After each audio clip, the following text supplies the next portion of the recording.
حضرت شیخ سعدی رحمۃ اللہ علیہ بیان فرماتے ہیں کہ سیاحت کا شوق مجھے ہندوستان لے گیا اور میں پھرتا پھراتا سومناتھ کے مندر میں جا نکلا۔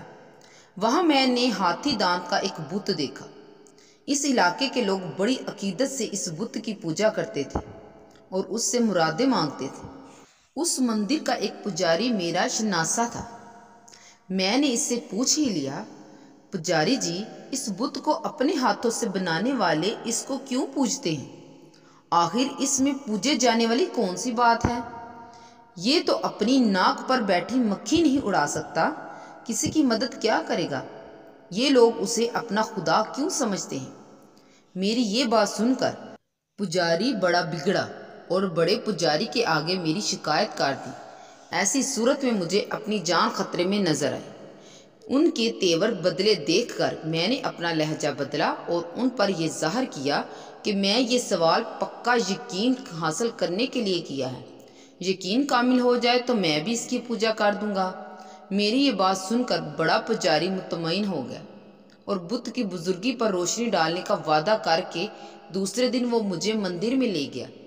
مندر بت کے پجاریوں سے کھچا کھچ بھرا ہوا تھا۔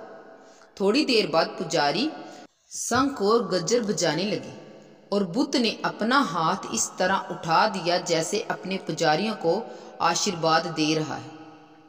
جب پجاری بت کی آرتی اتار چکے تو بڑے پجاری نے مجھ سے کہا، شاید اب تم ضرور قائل ہو گئے ہوگے، یہ بت صاحب اختیار ہے۔ گو میں اسے محض ڈونگ سمجھتا تھا، لیکن مسلط اقرار کرنے ہی میں جانی۔ اقرار کیا کہ ہاں میں قائل ہو گیا ہوں، مگر اس ٹو میں رہنے لگا کہ کسی طرح بت کے یوں ہاتھ اٹھانے کا بید معلوم ہو جائے، اور آخر مجھے یہ بید معلوم ہو ہی گیا۔ بت کے پچھلی طرف مجھے ایک پردہ نظر آیا۔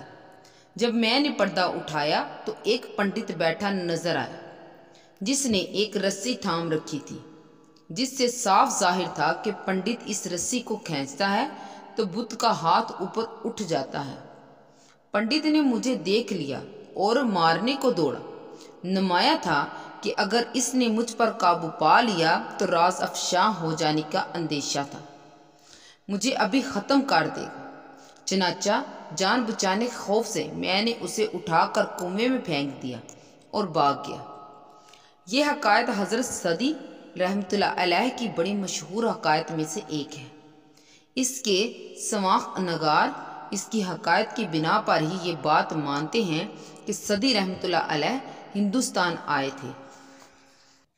مولانا حالی نے حیات سعدی رحمۃ اللہ علیہ میں یہ بات بڑی وضاحت سے لکھی ہے کہ سعدی رحمۃ اللہ علیہ کی ساری زندگی جیسا دیس ویسا بیس کی حالت میں گزری۔ بادشاہوں کے درباروں میں بھی رہے اور عام بازاروں میں بھی گھومے پھرے۔ یہ ان کی طبیعت کا خاص درویشانہ رنگ تھا، اور جہاں تک پنڈت کو اٹھا کر کنویں میں پھینکنے کا معاملہ ہے، انہوں نے حفاظت خود اختیاری میں ایسا کیا تھا۔ تو اس کہانی سے ہمیں معلوم ہوا کہ کس طرح حضرت شیخ سعدی رحمۃ اللہ علیہ نے ہندوستان میں اپنا وقت گزارا۔ اگر آپ کو ہماری یہ ویڈیو پسند آئی ہو تو لائک اور سبسکرائب کرنا نہ بھولیے گا اور بیل آئیکن کے بٹن کو بھی دبا دیں تاکہ ہماری آنے والی ویڈیو مزید آپ تک بآسانی پہنچ سکے۔ تب تک کے لیے جزاک اللہ خیر، دعاؤں میں یاد رکھیے گا۔ اللہ حافظ۔